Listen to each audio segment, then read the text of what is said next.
Mesdames et messieurs, chers téléspectateurs de Montbleu Production, Montbleu TV, nous sommes au Salon international de l'agriculture de la Porte de Versailles. Et ici, nous sommes au stand d'un artisan du chocolat, du cacao. Sympa, la coopérative sympa. La coopérative sympa. Donc, nous allons donner la parole à cet artisan-là pour nous exprimer le processus de fabrication. Dans un premier temps, vous allez vous présenter. Moi, c'est Désiré Begré. Je suis consultant international, expert en cacao. Je suis le représentant légal de la coopérative en France. C'est moi qui gère tout le développement international de la coopérative. Et là, pour parler du processus de cacao, on parle des fèves qui sont mûres pour pouvoir les cabosser. Et quand on les cabosse, les fèves brutes qui sont à l'intérieur, on les met dans les feuilles de banane pour les fermenter pendant 6 jours. La fermentation dure 6 jours.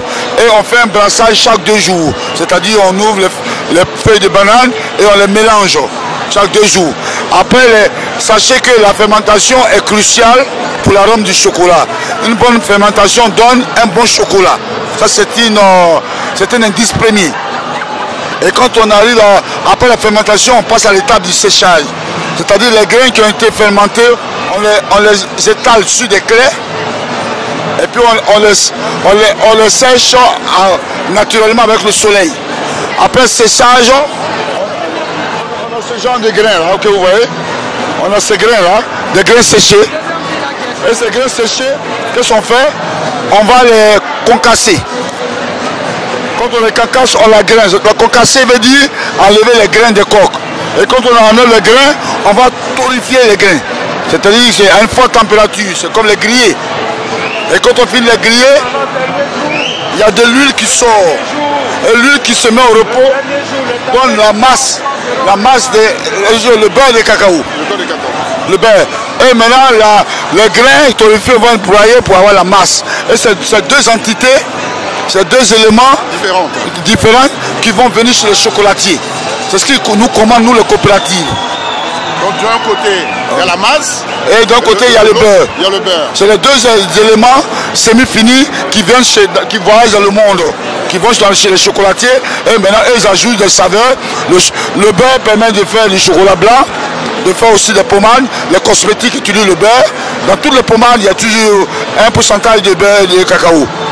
Et là, on peut aussi le faire pour griller, pour faire des crêpes. C'est de l'huile. On peut le griller les crêpes. On peut aussi, comment on appelle, faire des omelettes et tout ça. Votre activité est basée où? Nous sommes basés dans le sud de la Côte d'Ivoire, à Agboville précisément, à 5 km d'Agboville. Nous sommes une coopérative, mais aujourd'hui, nous sommes passés à la phase de transformation. Nos produits qui sont là, les produits transformés, les produits qui sont là, c'est nous qui sommes transformés en Côte d'Ivoire. Et nous sommes venus en France pour pouvoir les présenter au public et puis essayer de grappiller des parts de marché dans les vitrines de chocolat françaises. Alors, à travers ce salon, quels sont les partenariats que vous avez pu nouer avec certains personnalités? Déjà, je vous dis qu'on a un chocolat qui a été prisé par les visiteurs. Le chocolat au sésame, au lait de sésame. On a eu un prix pour ça il y a 2 jours. C'est que tous les visiteurs qui sont venus ont voté pour plébisciter ce chocolat. Et le salon, les officiels nous ont donné un prix pour ça. Donc c'est une fierté. Vous avez signé quand même des partenariats. On entend les signer. Nous avons un partenariat qui a été signé avec des grands groupes de chocolatiers. Et nous avons un partenaire qui se trouve dans le 17e, qui a une vitrine de chocolat spécialisée, qui veut travailler avec nous pour vendre nos chocolats. Donc il nous a donné un cahier de charges que nous sommes en train de remplir. Et au-delà de ça, je pense que l'horizon est favorable pour nous avec le prix qu'on vient de gagner. Est-ce que cette opération que vous menez, est-ce qu'elle est différente des actions posées par l'État de Côte d'Ivoire? Nous sommes venus de nos propres chefs, nos propres moyens. L'État de Côte d'Ivoire ne nous a pas accompagnés.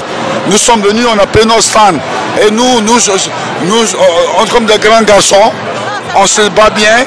Et là, vous voyez l'affluence à nos stands. Il y a beaucoup de monde. On vend bien, ça je vous le dis. Depuis le 25, nous vendons très bien. Nous sommes heureux d'être là. Et on a des perspectives d'avenir. Et quel message vous pouvez porter à l'endroit du gouvernement ivoirien par rapport à l'accompagnement qui peut être capable? Il y a des budgets qui sont affectés pour cette initiative. Vous savez, le gouvernement ivoirien, peut-être que arrivé en Côte d'Ivoire avec le prix qu'on a gagné, parce que c'est passé dans toute la presse ivoirienne, ils sont fiers de nous. Maintenant, on verra le concret. Qu'est-ce qu'ils pourront faire pour nous? Là, je ne peux pas imaginer.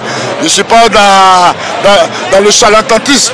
J'attends les choses concrètes du gouvernement ivoirien. Ouais, je pense qu'avec ce prix qu'on a gagné, ils seront en mesure de nous aider pour aller davantage dans le développement international. En tout cas, le message a été lancé par M. Beuré, un artisan qui participe au Salon international de la porte de Versailles. Espérons que ce message sera perçu par l'État du Côte d'Ivoire pour une plus grande productivité et pour une visibilité assez grande pour vos futurs partenaires. Je vous remercie. Merci beaucoup de votre contribution à notre développement. Merci beaucoup.